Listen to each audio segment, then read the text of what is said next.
साहेबांच्या आमच्या बदली त्यांना मा कामाची त्यांनी बदनामी काढावी. मग का बरं? का बरं? माणूस पुढे सांगले आपल्याला गाव नाही इकडं पारा खिरविर एकतर जायनेवाडी देवगाव मान्यार आंबेगाव सगळ्या गावांमध्ये एक माणूस तयार केला. मग माणूस त्याला काही मी मग साहेबाची बदली करून टाकली बोलले म्हणलं चोऱ्या तेही करायच्या वगैरे मी नाही शिकले मी काय नाही का. मग म्हणले मला मी काढा बाहेरची काढा माझी स्वतःच करते. बरं ना, असं चांगलं आहे.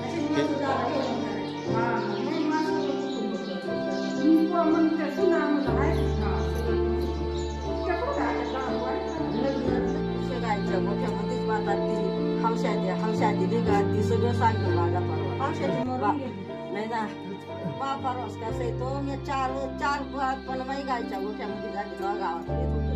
पण कधी सुई औषध गोळी कवाच ते संध्याकाळचे डिलिव्हरी झालं तर सकाळचं सगळं काम करायचं तरी काय आजार नव्हते. आणि नंतर एवढ्या घरात सुविधा होता आल्या तेवढे आजार सुरू झाले. मग मला ना एक दिवस समशेरपूरला जाता जाता पाठीची पोर बांधलेला असंच उन्हाच्या हातात तरी पाय राहते. मग मला लक्षात आलं घरात आजार नव्हते हे इथंच कुठून मी विचार करत आले.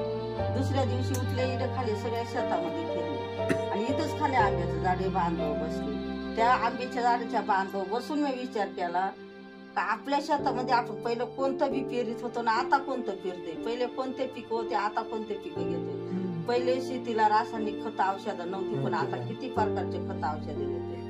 मग त्या बांधव बसून माझ्या असं लक्षात आलं की या केमिकल खतांमुळे औषधांमुळे हायब्रिड खाण्यामुळे घरात आजार सुरू झाले. मग मी घरातलं बंद करायला लागले संध्याकाळचं. पण मा कुटुंब मला लय वाईट लय बोलले मला. मी खूप रडले रस्तावले त्याच्यामध्ये आणि मग म्हणलं आजपासून सगळं तुम्ही बघा मी काहीच बघणार नाही.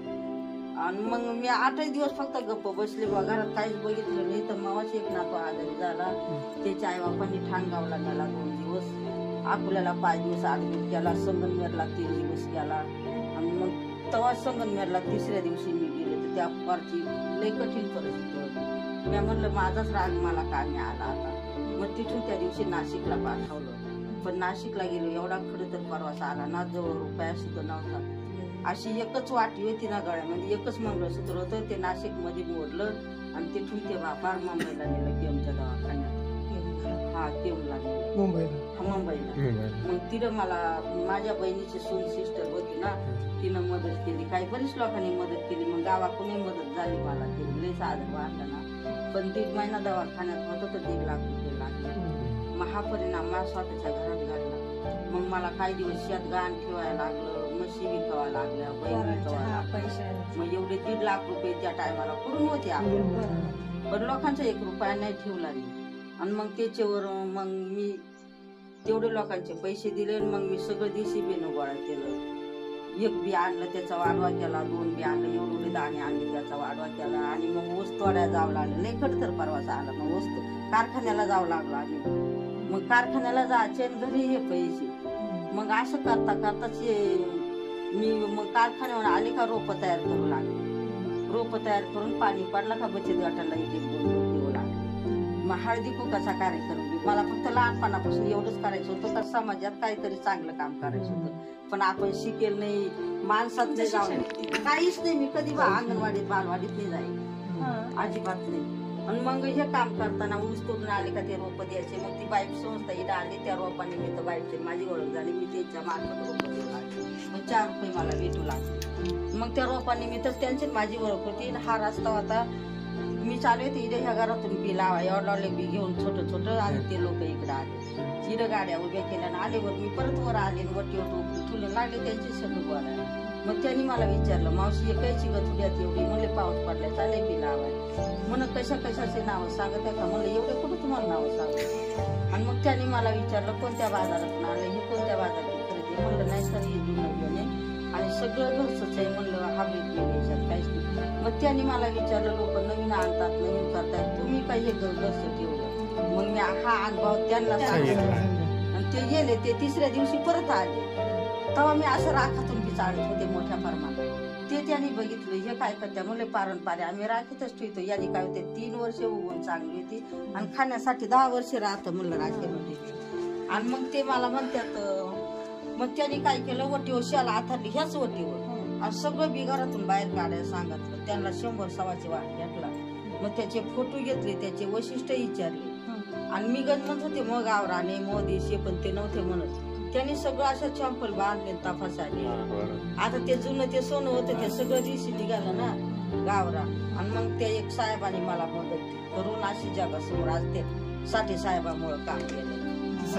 साठी साहेब आणि मग जे ते याची गरज आहे मग मी लोकांना आता एकही दिवस मी घरी आचारसंहिता आहे म्हणून मी घरी नाही तर एकही दिवस घरी नाही. सारखी बाहेर आहे लोक पुढे वय बोलली त्याला आम्ही बघतो ना व्हिडिओ ते महाराष्ट्राचे येडेत म्हणजे बाईक मध्येच काम करतात बाईक खात्यामध्ये. पण माझं काम मोठं होत होत त्यांनी केलं तर त्यांची बंदी गुजरातला केली. विरोध कोण करत होते? विरोध हे आपल्या इथलेच आदिवासी लोक आपल्या आदिवासी त्याच्यामध्ये आदिवासी नाही करणार पण त्याच्यात काही लोकांनी भर टाकून विरोध आदिवासी आता हैबत भांगरे एक दर्याचा देवगावची एक बाई मी तयार केली आम्ही आवण्याचा केलाय. मग तिलाच का घर बांधून दिलं तिचंच का नाव मोठं होतं. पण मी तुमचा काय 30 वर्षाचं काम आहे माझं. आज तुम्ही कशी परिस्थितीतून निघाल्या का नाही बरं त्यांचं होईल ना होता होत त्यांचं होईल ना. मग हे नाही लोकांना देखत मग कोण होणार करोडपती त्याच्यात मी गेले. मागून बिनियाचं इथं मी आकर्षात बियाचे पीक येते इथून बिनियाचं आणि इथून मागून 10 रुपयाला पाकिट नेलं तर त्यांनी 50 रुपयाला विकायचे. मला 10 रुपये द्यायचे महिना आखी तर कड तुम्हीच करायचं. हा आणि 10 रुपये मला द्यायचे. एका ठिकाणी पुण्यामध्ये बी विकलं 50,000 मला रुपयाने दिला. इथं राजूर मध्ये 30,000 विकलं मला रुपयाने.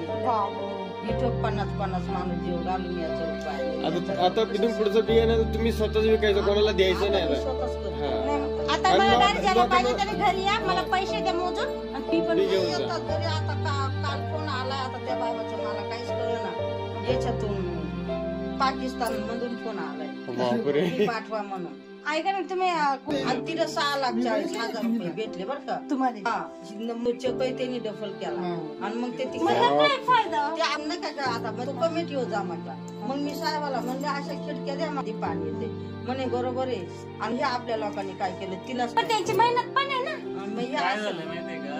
नाही ठिकाणी जर एखादी मराठीची बाई असते किंवा करोडपती आपल्या आदिवासींना त्याचं माग कसं चकते तुम्हाला ते चकलं जमा केलं मग त्याच्यातलं तुम्हाला भेटते यांच्या नावाखाली बाकीचे लोक. आता तुम्ही याला कोणाच्याच आता कोणा बोलावलं ना कमिटी करायला कमिटीला यांच्या नावावर होऊन झालं त्यांच्या नाव. मग आता अशा 2-3 बँका बारी मध्ये एक बाळ बोले म्हणून मी म्हणते माझ्यासारखं मी मला बात असं म्हणणे बाई प्रत्येकाच्या बांधा पसर गेलं पाहिजे. बीआयची बँका स्थापन केली महाराष्ट्रामध्ये माहिती पहिली. पण माझं असं म्हणे प्रत्येक गावात प्रत्येकाच्या दारात किचन गार्डन पाहिजे. प्रत्येकाच्या विषमुक्त भाजी खायला आली पाहिजे. हे माझं कामच समाजासाठी केले माझं हे म्हणणे. आता मला 2 मी म्हणते लोक म्हणते तुमचं काम लय मोठं. मी म्हणते प्रत्येकाचं ताट विषमुक्त होईल ना मी पैसा म्हणून काम केलं नाही फायदा आणि गरज याचीच आहे. आता हे जर माती जर संपली ना तर पुढच्या पिढीला काहीच राहण्यासाठी मला बोलतात. आता हे आचारसंहिता जनजागृती करण्यासाठी बोलायसाठी आम्ही बघतोय ना तुमच्यापेक्षा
माती जर संपली ना तर पुढच्या पिढीला काहीच राहण्यासाठी मला बोलतात आता ही आचारसंहिता जनजागृती का मग आणि याच्या पुढे शाळेशिवाय तुम्ही कोणा बी देत जाऊ नका. नाही बी आता नाही आता मग ते द्यावं लागायचं ना चला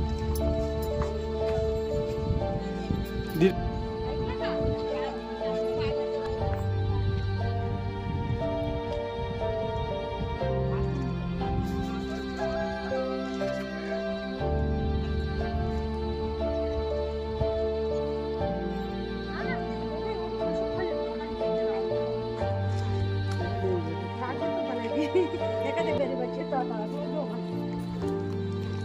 हा एक ट्रॅक्टर